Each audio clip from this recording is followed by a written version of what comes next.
भाजपा का जहां राज रहा वहां पेपर लीक, इसी को कहते हैं असल माफिया राज। एडमिट कार्ड के पीछे आंसर लिखा हुआ है। अगर सरकारी तंत्र वीक होगा तो हर पेपर लीक होगा। आए दिन खबरें आती हैं कि तमाम छात्र जो है पेपर लीक या क्वेश्चन पेपर आउट होने की वजह से परेशान, हताश, निराश होकर लगातार परेशानियों का सामना कर रहे हैं। लेकिन एक तरफ आप देखेंगे कि हमारे देश में चुनाव जैसे जैसे नजदीक आ रहा है, जिन लोगों की उम्र रिटायर होने की है वो लोग भी चुनावी रेस में जोरों शोरों से मेहनत से काम कर रहे हैं। लेकिन देश के युवाओं का उज्जवल भविष्य कैसे अंधकार की ओर जा रहा है, न इस पे तमाम प्रशासन की नजर जा रही है और ना ही सत्ता में बैठे सत्ताधारियों की। सोचिए, बीपीएससी जैसे एग्जाम का पेपर आउट हो गया। जी हां, आपने सही सुना, BPSC Bihar public service commission का पेपर आउट हो गया। आप देखेंगे इससे पहले उत्तर प्रदेश पुलिस का कैसे पेपर आउट हो गया। आखिर इस देश में पेपर आउट होना या पेपर लीक होना आम समस्या बन गई है। लेकिन सोचिए, कितने बच्चों का भविष्य के साथ खिलवाड़ किया जा रहा है। उन बच्चों के बारे में सोचिए जो कोसों कोसों दूर तक एग्जाम सेंटर पहुंचकर ट्रेनों से लटक कर अपनी जान को जोखिम में डालकर पेपर देने जाते हैं, इस उम्मीद में शायद इस बार हमारा एग्जाम अच्छा जाएगा, हमारा सिलेक्शन हो जाएगा तो हमें भी एक नौकरी मिल जाएगी। उस नौकरी की आस में वो तमाम परेशानियां, कठिनाइयों का सामना करता है।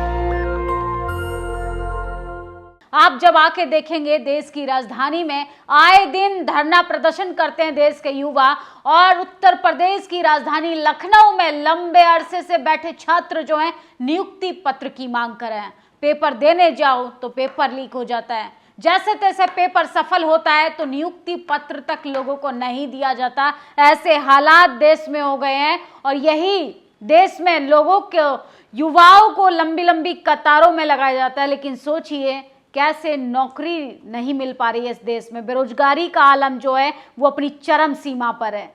हमारे देश के प्रधानमंत्री 2 करोड़ से भी ज्यादा रोजगार देने वाले थे, लेकिन यहाँ तो आए दिन पेपर लीक की खबरें सामने आती हैं। बीपीएससी जैसे एग्जाम का पेपर आउट होने से कितने लोगों को समस्या का सामना करना पड़ रहा है। आप आइए कभी मुखर्जी नगर, आप आइए कभी राजेंद्र नगर, आप आइए ऐसे इलाकों में जाइए और घूमिए कि एक कमरे में 10-10 छात्र जो है अपना जीवन का गुजारा कर कर, दिन रात पढ़ाई कर कर, कैसे मेहनत से सिर्फ इस उम्मीद में कोसों दूर पेपर देने जाते हैं कि शायद एक नौकरी उनके जीवन को सफल बना दे, एक नौकरी शायद उनके पूरी गरीबी को दूर कर दे, एक नौकरी से शायद उनका जो टूटा मकान है वो बन पाए, एक नौकरी से शायद उनकी बहन की शादी हो जाए, शायद एक नौकरी से बूढ़े माँ बाप को कुछ सहारा दे पाए। लेकिन सोचिए, ये पेपर लीक नहीं हुआ, ये तमाम लोगों के सपने, तमाम बच्चों के अरमान, तमाम लोगों के उज्जवल भविष्य को लीक किया जा रहा है और इस पर तमाम प्रशासन और सरकारें हाथ पे हाथ रखकर बैठी हैं। पेपर लीक की समस्या से आए दिन हमारा देश का युवा जूझ रहा है और हमारी देश की सरकारें बड़े बड़े दावे करती हैं कि युवाओं को भर भर कर नौकरियां देंगे। पिछले 10 सालों में कितनी नौकरियां मिली ये तो धरातल पे हम बखूबी देख ही रहे हैं। लेकिन सोचिए, अपने ही देश के, अपने ही नागरिकों का, अपने ही युवाओं का कैसे उज्जवल भविष्य को लेकर हम लोग खिलवाड़ कर रहे हैं। उनको नौकरियां तक नहीं दी जा रही। मजदूरी करने के लिए भी हमारा देश का नागरिक इजराइल जैसे देश में जाने के लिए मजबूर हो रहा है। तमाम लोग सोशल मीडिया पर लिख रहे हैं, शिक्षक शैक्षिक प्रणाली का दिल होता है। बहुत दुख होता है जब शिक्षक जैसे महत्वपूर्ण पेशा को पाने के लिए पेपर लीक, अन्य फर्जीवाड़े तरीके को अपनाया जाता है। ऐसे अपराधों को अंजाम देने वाले सभी दोषियों पर सख्त से सख्त कार्रवाई करनी चाहिए। 15 मार्च को बीपीएससी का एग्जाम पेपर आउट हो जाता है। सोचिए कितनी शर्मनाक बात है, कैसे युवाओं के भविष्य के साथ खिलवाड़ किया जा रहा है, कैसे कितनी तकलीफों के बाद ट्रेनों से लटक लटक कर लोग एग्जाम देने जाते हैं और यहाँ पर 1 मिनट नहीं लगता लोगों के भविष्य के साथ खिलवाड़ करने में। 15 मार्च को हुई बीपीएससी परीक्षा का प्रश्न पत्र पहले ही हो चुका था आउट। सेंटरों के पास मिले प्रश्न पत्र पर बिल्कुल असली के तरह ही आंसर लिखे हुए थे। सोचिए किस तरीके से, ये बड़ी खबर है लेकिन टीवी अखबार में इस पे दिन रात आपको कोई डिबेट देखने के लिए नहीं मिलेगी। इस पर कोई एंकर रोकर आपको नहीं दिखाएगी, इस पर किसी की भावना हाथ नहीं होगी, इस पर कोई सत्ताधारी लोग, नेता, अभिनेता, प्रवक्ता कोई सड़कों पर नहीं आएगा, क्योंकि क्या जरूरत है भाई उनको आपके भविष्य से। आप तो डंडा और झंडा उठाइए और सरकार का गुणगान कीजिए, धर्म का अफीम चाट कर नारेबाजी लगाइए, अपने पड़ोसी के खून के प्यासे हो जाइए, क्योंकि वो लोग अपने बच्चों को विदेश में पढ़ा रहे हैं और आपके बच्चे के भविष्य के साथ खिलवाड़ किया जा रहा है, पेपर आउट किया जा रहा है, उसके एज खत्म हो रही है, टाइम खत्म हो रहे हैं, समय जा रहा है, महंगाई अपनी चरम सीमा पर है, बेरोजगारी से हताश निराश होकर युवा जो है पढ़ना लिखना भी कहीं ना कहीं छोड़ रहे हैं। ये हालत हो चुकी है। देश के प्रधानमंत्री कहते हैं कि आत्मनिर्भर बनिए, सभी पकोड़ा तलेंगे तो खाएगा कौन। मजाक बना के रख दिया इस देश के तानाशाह लोगों ने कि किस तरीके से नौकरियां नहीं मिल रही हैं। चुनावी भाषणों में होर्डिंग बैनर पर आपको उज्जवल भविष्य की कल्पना की करवाई जाएगी, उज्जवल सपने दिखाए जाएंगे, उसी उज्जवल भविष्य को कैसे अंधकार में ढकेल दिया जाता है एक चुटकी में, इस पर कोई बात नहीं करता। सबसे ज्यादा तो देश के युवाओं के भविष्य को बर्बाद करने में अगर किसी का हाथ है वो है टीवी अखबार, क्योंकि वो सही को सही और गलत को गलत नहीं कहता।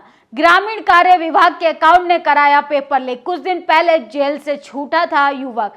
सोचिए बड़ी खबर है, ट्विटर पे नंबर 1 पर ट्रेंड कर रही है, सोशल मीडिया है तो आपके सामने ये खबरें आ पा रही हैं, लेकिन ऐसी खबरों को तो जनता से लगातार छुपाने की कोशिश की जाती है। सोचिए पेपर आउट हो जा रहा है, पेपर दोबारा हो सकता है, लेकिन छात्रों का जो समय जा रहा है, छात्रों की जो मेहनत जा रही है बर्बाद, छात्रों का जो एज अटैम्प्ट आगे बढ़ता जा रहा है, उसका खामियाजा कौन भरेगा। तमाम तरीके के प्रोपेगेंडे के आधार पे देश के युवाओं के भविष्य के साथ कैसे खिलवाड़ करने की कोशिश की जा रही है, इस पर सभी लोग खामोश है, सभी जगह सन्नाटा पसरा हुआ है। विपक्षी नेताओं की भी बात करें तो कोई भी गंभीरता से इस मुद्दे को लेने के लिए तैयार नहीं है। देश के हर कोने में लोग नौकरी के लिए परेशान हताश होकर सड़कों पर आए दिन लाठियां खाते हैं। सोचिए नियुक्ति पत्र के बदले उनको लाठियां, प्रशासन की लात घूंसे खिलवाए जाते हैं, और जैसे ही आप धर्म का डंडा और झंडा उठाते हैं तो आप पर फूलों की बरसात कराई जाती है। आप कावड़ लेने जाइए, सरकार आपके पैरों को धुलवाएगी प्रशासन के द्वारा, लेकिन जैसे ही आप सरकार से नौकरी मांगेंगे, सरकार आप पर उसी प्रशासन के द्वारा लात घूंसे खिलवाने का काम करेगी। तो ऐसे हालात हो गए हैं। ऐसा विकसित भारत बनने वाला है 2047 तक, जो हमारे देश के प्रधानमंत्री सपना देख रहे हैं। पेपर लीक का दर्द वही छात्र समझ सकता है जो हजारों किलोमीटर ट्रेन में खड़े खड़े या लटक कर बिना सोए पेपर देने गया हो। हाल से निकलकर घर वापसी ट्रेन आ जाती है, किसी तरह दौड़कर दरवाजे पर लटक जाता है, फिर भीड़ से एक आवाज आती है, पेपर लीक हो गया। दर्द जरा महसूस कीजिए। उन बच्चों से पूछिए जो कई कई सालों से मेहनत कर रहे हैं, दिन रात बैठकर कर्जा ले लेकर शहरों की तरफ आते हैं, और शहरों में भी छोटे छोटे कमरों में कैसे कैसे गुजारा कर कर एक टाइम खाना बनाकर 2 टाइम खाते, 3 टाइम उस बासी खाने को खाकर सिर्फ इस उम्मीद में काम करते रहते हैं, दिन रात पढ़ाई करते हैं कि शायद उन्हें एक नौकरी मिलेगी और सब कुछ सही हो जाएगा। दूसरे राज्य के शिक्षक तो बिहार वाले शिक्षक का कोर्स क्यों खरीदना, जितने बिहार के शिक्षक स्टूडेंट को कोर्स बेच के अपना दुकान चला रहे हैं और छात्र हित की बात करते हैं, उन्हें तो बाइकआउट कर देना चाहिए। सोचिए किस तरीके से बीपीएससी का एग्जाम जो है वो लीक हो गया, इस पर चारों तरफ सन्नाटा पसरा हुआ। 300 लोग जेल भेज दिए गए हैं। बीपीएससी को अभी भी ठोस सबूत का इंतजार है। बचपन में सुना था गांधी जी के बंदर के बारे में, आज देख भी लिया, एग्जाम नहीं कैंसिल करेंगे क्योंकि खुद मिले हुए हैं। कौन सा सबूत ठोस माना जाएगा। भाई और बहनों, हमको फॉलो करें। सोचिए एक छात्र का ये पेपर कटिंग आप पढ़कर जब आप देखेंगे तो आपके आंसू निकल आएंगे। मैंने सोचा था सब कुछ ठीक हो जाएगा, बाहर देखा तो पेपर लीक हो गया। कोई एक रात जगकर अमीर हो गया, कोई किताबों को पढ़कर फकीर हो गया। दिन रात की मेहनत बेकार हो गई, बेकारों की मेहनत साकार हो गई। छात्रों के पास जाकर जब आप उनका दर्द महसूस करेंगे ना, तो तब आपको समझ आएगा इस देश का हालत क्या हो चुकी है, इस देश की हालत पिछले 10 सालों में क्या हो गई है। कोई भी पार्टियां तमाम तरीके के वादे करती हैं, लेकिन तमाम कठोर कार्रवाई नहीं करती जो पेपर लीक कराते हैं। ऐसे आरोपियों को गिरफ्तार नहीं किया जाता। किस तरीके से सोचिए, हमारे 17 महीने में कोई पेपर लीक नहीं हुआ। अद्भुत। सरकार बदलते ही एडमिट कार्ड के पीछे उत्तर लिखे हैं। 70 दिनों में 2 लाख से ज्यादा शिक्षकों को हमने नियुक्ति पत्र बांटा। पेपर लीक हुआ तो बता दीजिए। तेजस्वी यादव का ये वीडियो जरूर सुनिए। 17 महीने में कोई पेपर लीक हुआ था क्या? और इसी को कहते हैं असल माफिया राज। अद्भुत है भाई। सरकार बदलते ही भाजपा जैसे आ गई सरकार में, एडमिट कार्ड के पीछे आंसर लिखा हुआ है। देश में ऐसा कहीं नहीं हुआ। ये अद्भुत।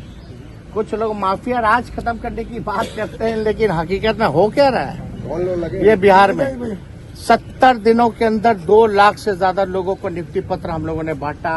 एक पेपर लीक हुआ तो बता दो। लेकिन इनके राज आते ही आते फिर से वही पेपर लीक। भाजपा का जहां राज रहा वहां पेपर लीक, यूपी में पेपर लीक, मध्य प्रदेश से लेकर के हर जगह। अब बिहार में तो गजबे हो गया। एडमिट कार्ड लेके लोग जाते हैं, उसके पीछे ही उत्तर है। तो हम तो चाहेंगे कि इस बात को आप लोग भी समक्ष जो है रखने का काम कीजिए।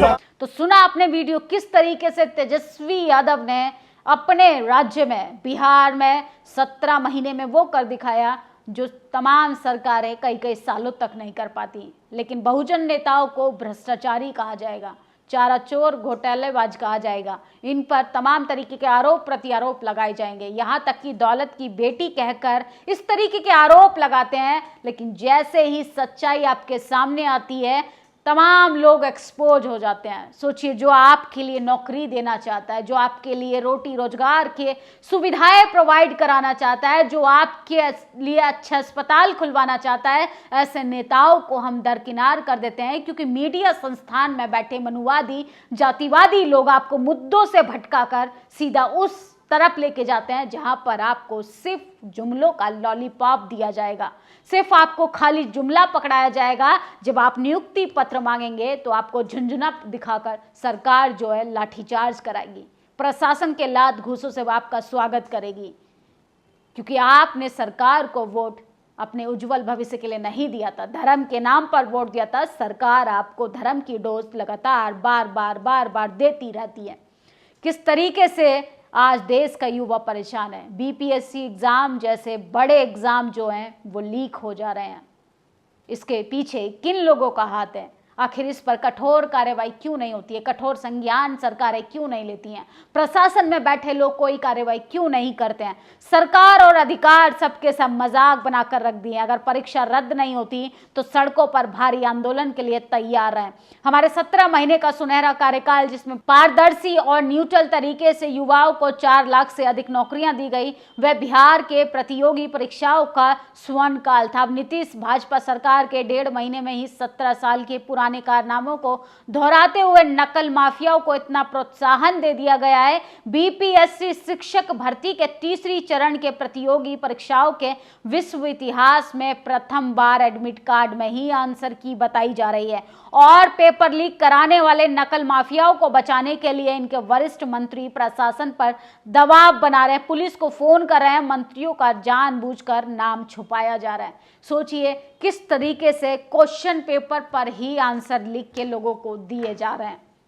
उन लोगों के बारे में सोचिए जो बहुजन समाज से आते हैं, जो बच्चे सेल्फ स्टडी करते हैं, जो बच्चे कोचिंग नहीं ले पाते, जो बच्चे कितने संघर्षों के बाद कर्जा लेकर गांव खेत खलियानों से, तमाम छोटे छोटे शहरों से जैसे ही देश की राजधानियों में पहुंचते हैं, वहां पर आके वो कुछ सपने लेकर आते हैं। उन सपनों का किस तरीके से हनन किया जाता है, ये पेपर लीक के साथ साथ उन तमाम सपनों का भी टूटना बिखरना आप देख सकते हैं। जो कहीं ना कहीं एक छोटे गांव का बच्चा बड़ी उम्मीदों के साथ शहर में आकर आधी आधी रात को जाग कर पढ़ाई करता है, और हमारी सरकार प्रशासन में बैठे लोग एक चुटकी में पेपर लीक करा देते हैं।